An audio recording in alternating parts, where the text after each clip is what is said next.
The black aeroplane. रात का समय था, जब आसमान साफ था और तारों को टिमटिमाते देखा जा सकता था। पायलट को उस देश के ऊपर होने में शांति महसूस हुई जो सोते समय गिर गया था, जब वह फ्रांस से इंग्लैंड के लिए उड़ान भर रहा था। सुबह के 1:30 बज चुके थे। वह अपने परिवार के साथ छुट्टियां मनाने के बारे में कल्पना कर रहा था। जब हवाई जहाज फ्रांस में था, पायलट ने पेरिस कंट्रोल कर्मियों को इसकी उपस्थिति और निर्देशों के बारे में सूचित करने के बारे में सोचा। उस समय पेरिस शहर की रोशनी उस पर जल रही थी। उन्होंने नियंत्रण एजेंसी को सूचित किया, जिसके बारे में उन्होंने निर्देश पर आगे निर्देशक के साथ जवाब दिया। पेरिस के नियंत्रण कक्ष ने उसे पश्चिम की ओर 12 डिग्री मोड़ने का निर्देश दिया। निर्देश प्राप्त करने के बाद पायलट ने काम किया और अंतिम ईंधन टैंक को संचालन में लगाते हुए उनका पीछा किया। इस समय वह अपने परिवार के साथ अपने समय के बारे में सपना देख रहा था और फिर वह गंतव्य बिंदु पर एक संतोषजनक नाश्ता करने के बारे में सोचने लगा। सब कुछ सुनियोजित होने के कारण वह शांत था। अब विमान ने पेरिस को पार कर लिया था।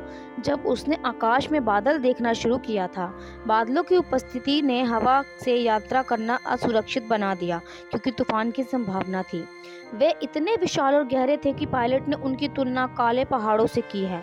वह जानता था कि वह उन्हें पास नहीं कर सकता क्योंकि उनके ऊपर जाना असंभव था या अंतिम टैंक में छोड़ दिए गए ईंधन की मात्रा के साथ उन्हें बचाना था। सही निर्णय सुरक्षित रूप से पेरिस वापस जाने के लिए होता, लेकिन अपने परिवार से मिलने की इच्छा के कारण पायलट के निर्णय लेने में बादल छा गए। वह अपने परिवार के साथ रहना चाहता था और वह पूरे दिन का सपना देख रहा था कि उसने वापस नहीं जाने का जोखिम उठाया। इस प्रकार उसने विमान को सही तूफान में ले लिया।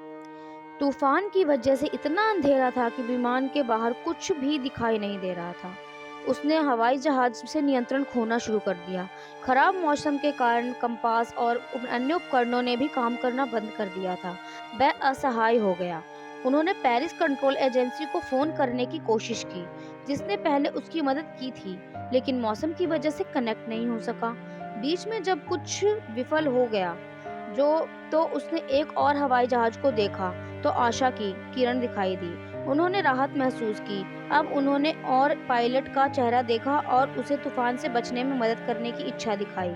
उसने खुद को सोचा कि दूसरा पायलट बहुत दयालु है, क्योंकि वह जानता था कि वह खो गए थे और उनकी मदद करने की कोशिश कर रहे थे।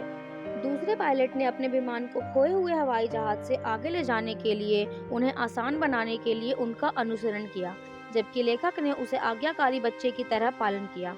वह भी घबरा रहा था क्योंकि बहुत कम मात्रा में ईंधन बचा था। तभी वह तूफान से बाहर आने लगा और अपने विमान को सुरक्षित लैंड करने के लिए रनवे को देख सका।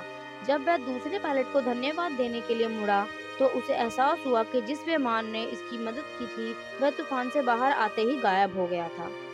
लेखक को यह पता नहीं था कि वह कहाँ उतरा था, लेकिन अपने विमान को अप्राप्य छोड़ने से नहीं डरता था। वह दूसरे पायलट के बारे में पूछने के लिए सीधे कंट्रोल रूम में गया।